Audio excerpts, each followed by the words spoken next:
એ ગુણનો દેશ છે. રૂપને બહુ પ્રાધાન્ય આપ્યું નથી. આપણે ગુણ ગોત્યા છે. ગુણ ઈ ગોખ્યા કરે, અવગુણ ભૂલી જાય. કાગા ઈ કહેવાય ઓલા મોટા મનના માનવી. અહીંયા ગુણ જોવામાં આવ્યા અને એમાં અહીંયા આ શાસ્ત્રની ભૂમિ છે. હું હંમેશા એક વાત કરું છું, આ દેશની ગરિમા જ કંઈક જુદી છે. અમેરિકાની નાસા કંપની સંશોધન કરી કરીને તૂટી જાય બાપુ, અને જે પ્રાપ્ત ન કરી શકે ને મારા ભારત વર્ષનો સાધુ એની જોડી માલી કાર્ય કરીને દેખાડી દે નક્કી નથી રહેતું. ઈ ભૂમિ છે સાહેબ. આ જેવી તેવી ભૂમિ નથી સાહેબ.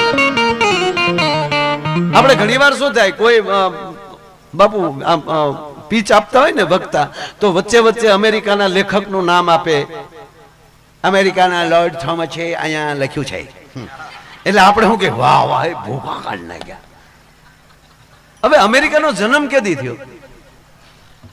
અમેરિકાના વર્ષ કેટલા થયા? અમેરિકાની ભૂમિ ગોતીએ એને હજી 800 વર્ષ નથી થઈ, અને 500 વર્ષથી ડેવલપ થયું. બરાબર? તો કલ્પના તો કરો, 1250 વર્ષ પહેલા તો અહીંયા નાલંદા જેવી વિદ્યાપીઠો હતી ભારતમાં. અહીંયા વલ્લભી વિદ્યાપીઠ જેવું હતું. ઈ ક્યાં કરો 5500 વર્ષ પહેલા આ મંચ ઉપર જે ભગવાન ભાગવત જેમ કે વ્યાસપીઠ ઉપર બિરાજમાન છે, એ ભગવાન કૃષ્ણને 5500 વર્ષ થયા. પણ આવતીકાલે તમે માના મુખેથી તમે ભાગવતની કથા સાંભળો એટલે એમ થાય કે જે આ ગઈકાલની ઘટના હાલી જાય.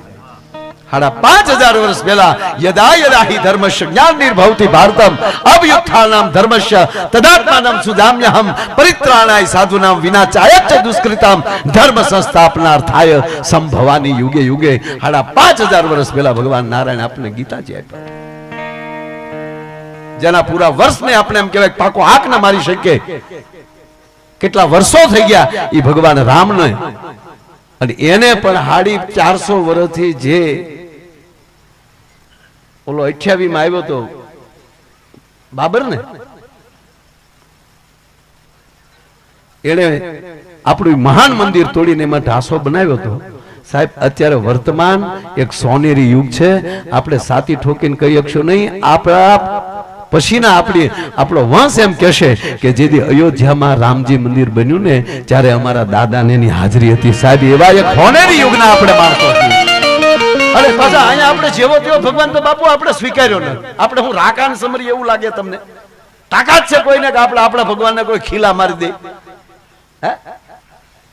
એક એક અવતાર લઈ લ્યો તમે. ભગવાન રામ હાથમાં ધનુષ બાણ લઈને નીકળે એટલે લંકાના કાંગરા મળે ડોલવા. ભગવાન નારાયણ કૃષ્ણ જ્યારે સુદર્શન ચક્ર લઈ અને યુદ્ધ મેદાનમાં નીકળી જાય સાહેબ, તો ભીષ્મ પિતા જેવાને ત્રાહિમામ શરણાગત શું કરી નથિયાના ઘા કરી દેવા પડે. આપણે ભગવાને જેવો તેવો પસંદ નથી કર્યો સાહેબ.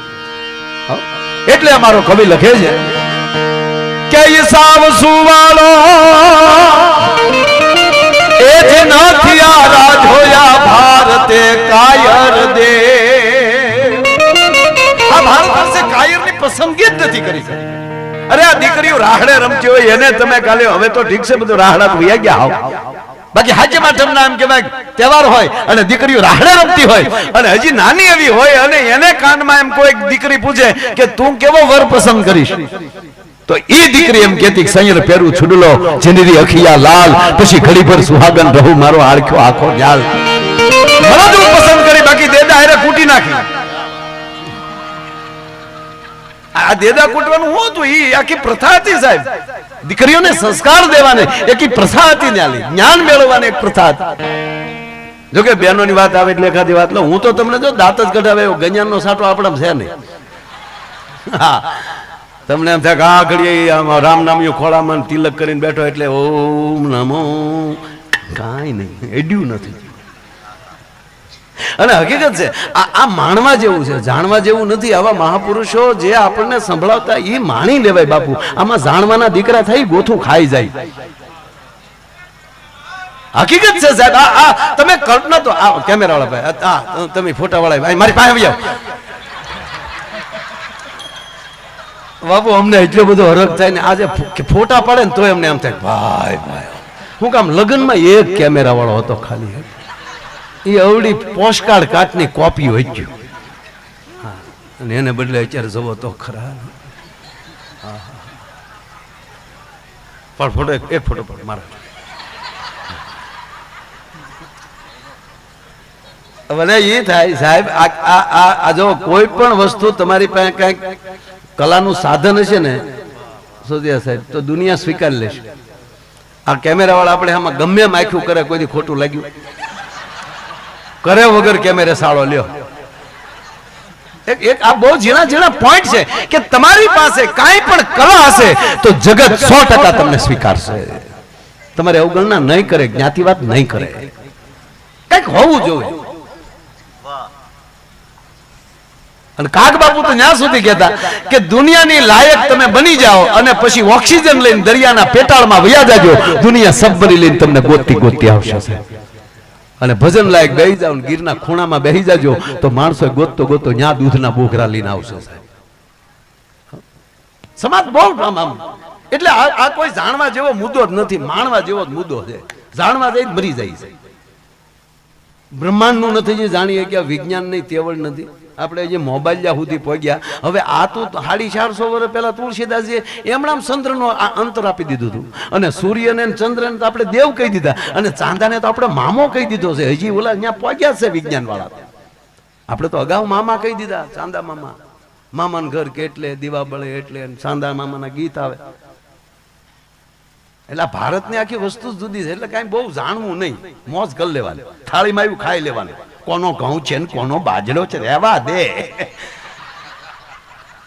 એ મેળ આવે કોઈ દી જાણવા જેવું થાય. ભલે તો એટલે હું તમને આનંદ કરાવવા આવ્યો છું. ને આમાં અહીંયા જે આજ તમે આવ્યા છો એ તો આ સ્પેશિયલ જ ને, અહીંયા થોડું કઈ ગામ છે. એટલે હું તમારે તમને એમ લાગે તમારો ધક્કો હું ફેલ જવા દઉં એમ.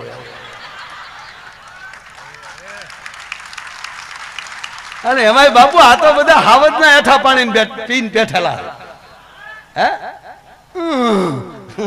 સાંભળવા પડે. એટલે અમારે તો અહીંયા બે થાય. અને ત્રીજી વાત તમને જરાય રૂડું નથી લગાડતું, મને 100% એવું લાગે કે અહીંયા ગીરમાં આવીને એટલે તાજા માણસો આરે જોવા મળે. શહેરમાં જઈને હોય તાજા, પણ એસી માલી બહાર નીકળ્યા હોય. અહીંયા ગરમી બહુ છે, આપણે એમ થાય કે એના દુઃખ ગાવા આપણે પ્રોગ્રામ કરવો. એટલે તમારે આમાં આવીએ એટલે અમે ફ્રેશ થઈ જાય. તમે ભાઈ વિદુર અમથા અહીંયા આવીએ તો મોજ આવે, એમાંય પ્રોગ્રામ કરવાની, એમાંય તમને રાજી કરું ને એટલે 100% કહું કે તમે 24 કલાક ભગવાન નરસિંહની સામે રહેનારા છો, ભગવાન ભેગા રહેનારા છો. એટલે અમારા મન માટે જરાય રૂડું નથી લગાડતો, અમારા માટે 100% તમે ભગવાન છો વાલા. એટલે તમને હું આનંદ કરાવવા આવ્યો છું. ગજાન જરાય હું કહેવાનું નથી બેનો. અને એમાંય તમે ભલે અહીંયા પણ એટલા બેનો બેઠા છો, બેનોમાં હક બહુ હોય. આપણે ભાઈઓ બહુ હપ નહીં. મત દેવાઈ જાય તો લાઈનમાં જાય. એક જણો શરદભાઈ મત દેવા ગયા, દાદા મત દેવા ગયા. એટલે ન્યા જઈને પૂછ્યું કે તારા કાકી મત દઈ ગયા? આપણે ઓલા પોલીસ એજન્ટ બેઠા હોય ને એને તરત પાના ફેરવ્યા, હા એ તો દઈ ગયા. બહુ કરી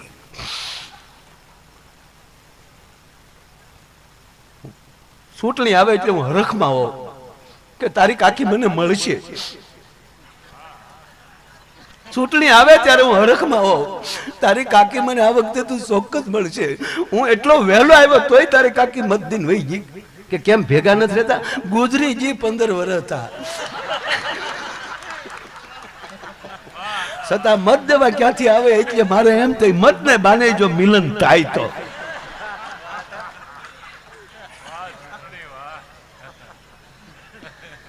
આ ચૂંટણી આવે ને એટલે પેલો જોક કાકડિયા સાહેબ. અને હકીકત આ જીવન છે ને ભાઈ, એ આનંદ માટે જ આપ્યું. આ બહેનો છે તમે જુઓ, એ કોઈ પણ ના ઘરે પ્રસંગ હશે, વરો હશે ને તે સુધારશે. જો સત્યનારાયણ ભગવાનની કથા હશે તો અહીંયા કીર્તન ગાશે 1-2, અને અહીંયા જેવી આરતી થાય એટલે તરત બેનો આરતી ગાશે. આપણે કઠિયારાની વાટે બહાર બીડીયું જગવીને બેઠા હોય, કઠિયારો આવે પછી પ્રસાદ આવે. ખરેખર બેનો બેનો જો કેવા કીર્તન ગાય.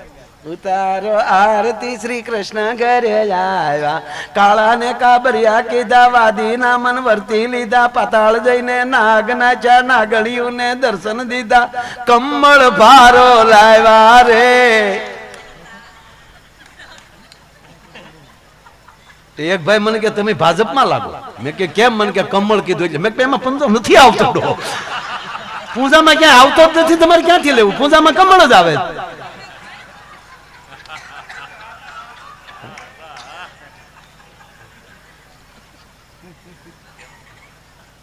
એક તમને સાહેબ મને ખબર છે તમારા દિવસે ને ખરેખર અત્યારે પછી તમ તારે આપણે પરિણામ પછી આપણે ડાયરા કરશું અને 20 તારીખે તમારે પધારવાનું છે બધા ભગુડા ભાઈ કિરીટભાઈ ક્યાં ગયા બધાને આમંત્રણ આપી દીધું હા અને આજે મને અહીંયા કિરીટભાઈ ઘરે આવ્યા હતા ભાઈ કોણ આવ્યું હતું બીજું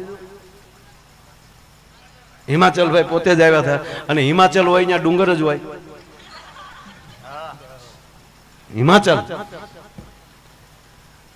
હિમાચલ એટલે એનું નામ બીજું બાપુ કહીએ કાંઈ હિમાલય આખો હિમાચલ પ્રદેશ પણ હિમાલય ના હિસાબે હિમાચલ પ્રદેશ એટલું નામ જ એ જ છે હિમાચલ એટલે એ આવ્યા હતા મને વાત કરી એટલે મને આનંદ હતો અને એમાંય મેં પહેલા કીધું એમ કે દાદા કે એમ કે અમે તો અમસ્તા અહીંયા રોકાવા આ બાજુ આવતા હોઈએ ગીરમાં એને બદલે પ્રોગ્રામ થાય ત્યારે અમારે વધારે મજા આવે એટલે હું તમારો ઘડીક એક બે તમને આમ દાંત કઢાવી દઉં ને એટલે તમને થાક તો લાગવાનો જ નથી અને એમાં હમણાં ભગુડા આવ્યા માં મોગલને ભેળીઓ ચડાવ્યો આપણા ઉમેદવાર છે ભરતભાઈ એને તાળીઓથી વધાવો સાહેબ માતાજીની પૂજા હું સુરત હતો એટલે પણ કાલે પૂજ્ય મોરારી બાપુ પાસે પણ આશીર્વાદ લેવા માટે પધાર્યા હતા એટલે હવે એ કઈ તકલીફ તો કઈ છે નહીં અરે ભાઈ જો ભાઈ આમાં જેને ફાવે ને એને ઊભું રહેવું મારા જેને ખબર જ ન પડતી હું કામ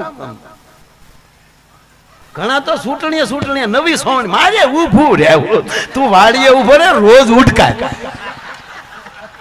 અને તું વાડીએ ઉભો રે તો રોજ નહીં થશે વડીલ ઉભા છે મારે અહીંયા ન જવાય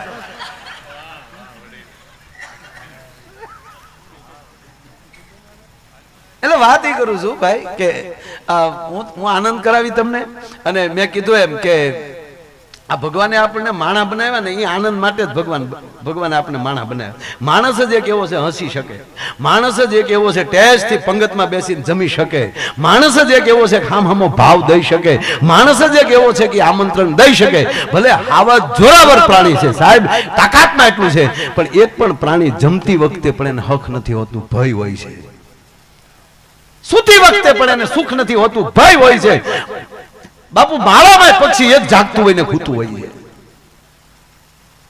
એક પણ જીવને સૃષ્ટિમાં જેટલા જીવ માછલું છે તે પાણીમાં તડફડતું જ હોય એક પણ જીવને હક નથી એને કણ માટે દોટ દેવી પડતી હોય છે કીડીને પણ કણ માટે નીકળી જવું પડતું હોય છે એક માણસ જ ભગવાને એવો બનાવ્યો છે કે આવું ભજન પણ કરી શકે મોજ પણ કરી શકે એટલે આ મોકાને આ મોજને ટોળી નો નખાય સાહેબ એમાં મોજ જ કરી લેવાય અને હું હંમેશા કહું ઈર્ષામાંથી બહાર આવું તકલીફ બાપુ ઈ જ પડે છે ખામહામી બસ થોડી ઘણી ઈર્ષા ઘોડિયામાંથી ઈર્ષા એટલે ઈ કંપની ફિટિંગ છે માં ઈર્ષા ક્રોધ ઈ કંપની ફિટિંગ હારે આવેલું છે ઈ કઈ પછી ન મળે હાલો તમને દાખલો દઉં કે ઈર્ષા હારે આવેલી છે કંપની ફિટિંગ હાલો ભાઈ છે એક ભાઈ 3 વર્ષનો થયો અને માએ બીજા બાળકને જન્મ આપ્યો એટલે ઓલા ઢગાને થોડોક દૂર કરે નાનું બાળક છે ને વધારે પ્રેમ કરે તો એ નાના ભાઈને ઘોડિયામાં નાખવા જાય તો ઓલો ઢગો પેલા ટાટિયા પડે હું વાનું આ ઈર્ષા કોણે શીખવાડી ગયો હાલો ઈ દૂધ હું નહીં પીવું ઈ વાટકામાં હું નહીં ખાઉં ઈ જ વાટકામાં ખાવાનો નહીં ઈ જમલું હું જ પહેરીશ ભાઈને નહીં હગા ભાઈ થી તો આપણે ચાલુ કર્યું હું હોશિયારી કરીએ સાહેબ આપણે અને એમાંની બાદ બાકી કરવું હોય ને તો આવા ભાગવતમાં અને ભારત વર્ષના શાસ્ત્રો વાંચી લેજો જિંદગીમાં એમાંની જ મારો તમારો ઉપાય પૂછે છે એ પેલા નહીં સૂજી શકે અત્યાર સુધી વર્ષોથી સદીઓથી સાહેબ ઈર્ષામાં આ દેશના વિભાજન થતા આવ્યા આપણા ભાઈઓ હામા લડ્યા મહાભારતનું યુદ્ધ કોણે કર્યું ન્યાલી ક્યાં કરો ઘર સુધી વિયાવો આ હેઠા કોણે કર્યા અને એ કરતા હવે યુવાનોને કહું કે આ તમારા હાથમાં મોબાઈલ આવ્યો છે એ વિરોધનું પાત્ર ન બની જાય એ વિવેકનું પાત્ર બનવું જોવે ક્યાં તમારી ઉર્જા બગાડો યાર મોજ કરી લ્યો ને અને ખરેખર બાપુ મળવા જેવો સમય આવ્યો છે એટલે મૂળવાતી છે કે આ દેશની પરંપરા કઈક જુદી છે ઈર્ષા માણસમાં વહી જાય એટલે બધું રેડી થઈ જાય બાપુ એક દાખલો દઉં એક ભાભો હતો ને એક ડોશી હતી એ ડોશી હોય તો જ ભાભો હોય નહીં તો ભાભો થાય જ નહીં. હા પણ આપણે દાદા જ ન હોય આપણે એની ઘેરે દીકરા દીકરો દાદા કેવા કેમ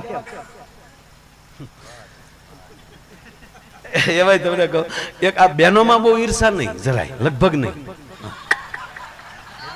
બિલકુલ નહીં કોકે હાડી હારી પહેરી દેખ્યું કરે ઈથી વધારે નહીં ઈથી વધારે નહીં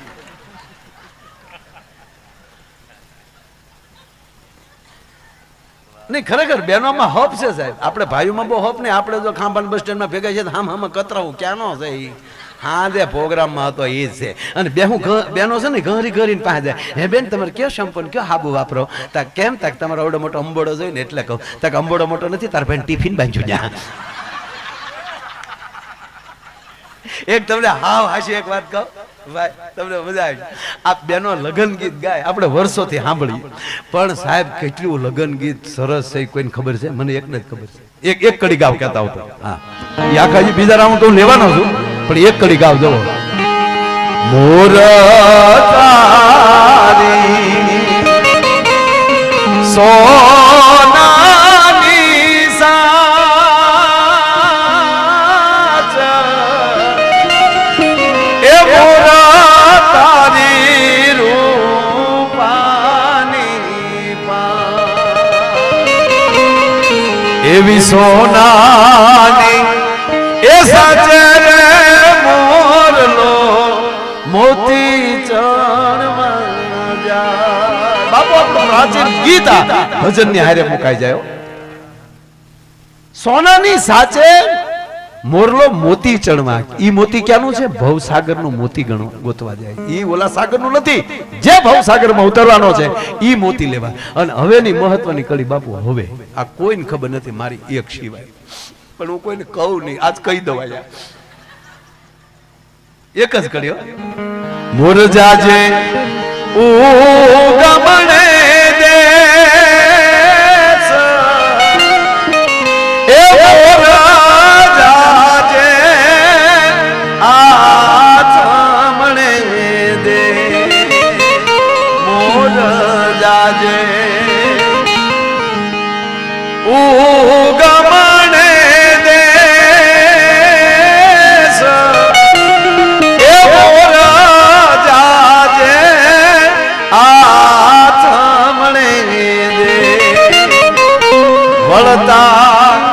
એ જાજે રે વેવાયો ને માંડવડે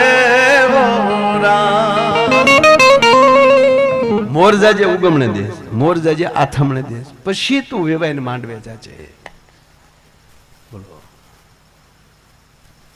દક્ષિણ નું શરદભાઈ નામ જ ન લીધું દક્ષિણમાં જવાનું કીધું જ નહીં કેવી મારી બહેનો હોશિયાર તૈયારી તો જવા સાહેબ ઉત્તરની ચોખી મોરલા ને પણતી વખતે ઈ વાત છે કે અત્યારે તારા લગ્ન આવી ગયેલા છે હે વરરાજા હે મોરલા એમ કરી કારવી નહીં તું ઉગમણો જાજે કુકામ ત્યાં ભગવાન ડાકોર બેઠો છે ગુજરાતની ઉગમણી દિશાએ ડાકોર આથમણી દિશાએ દ્વારકાધીશ છે નકશો બરાબર જોઈ લેજો તારે તારા ભવ સંસારમાં જવું હોય તો કાં ડાકોરના દર્શન કરી લેજે અને ભગવાનનું તીર્થ કરતો કરતો ઉગમણી દિશાએ દ્વારકાધીશ બેઠો છે એ ઉગમણે દ્વારે બેઠો છે એના બેયના આશીર્વાદ લઈ અને હે મોર પછી તું વેવાઈને માંડવે જાજે દક્ષિણની બાપુ કહી ના પાડી હું કામ માવુને ખબર છે દક્ષિણમાં દીવ છે જો જ્યાં મોરલો જાય તો મોરલો કળા કરીને આવે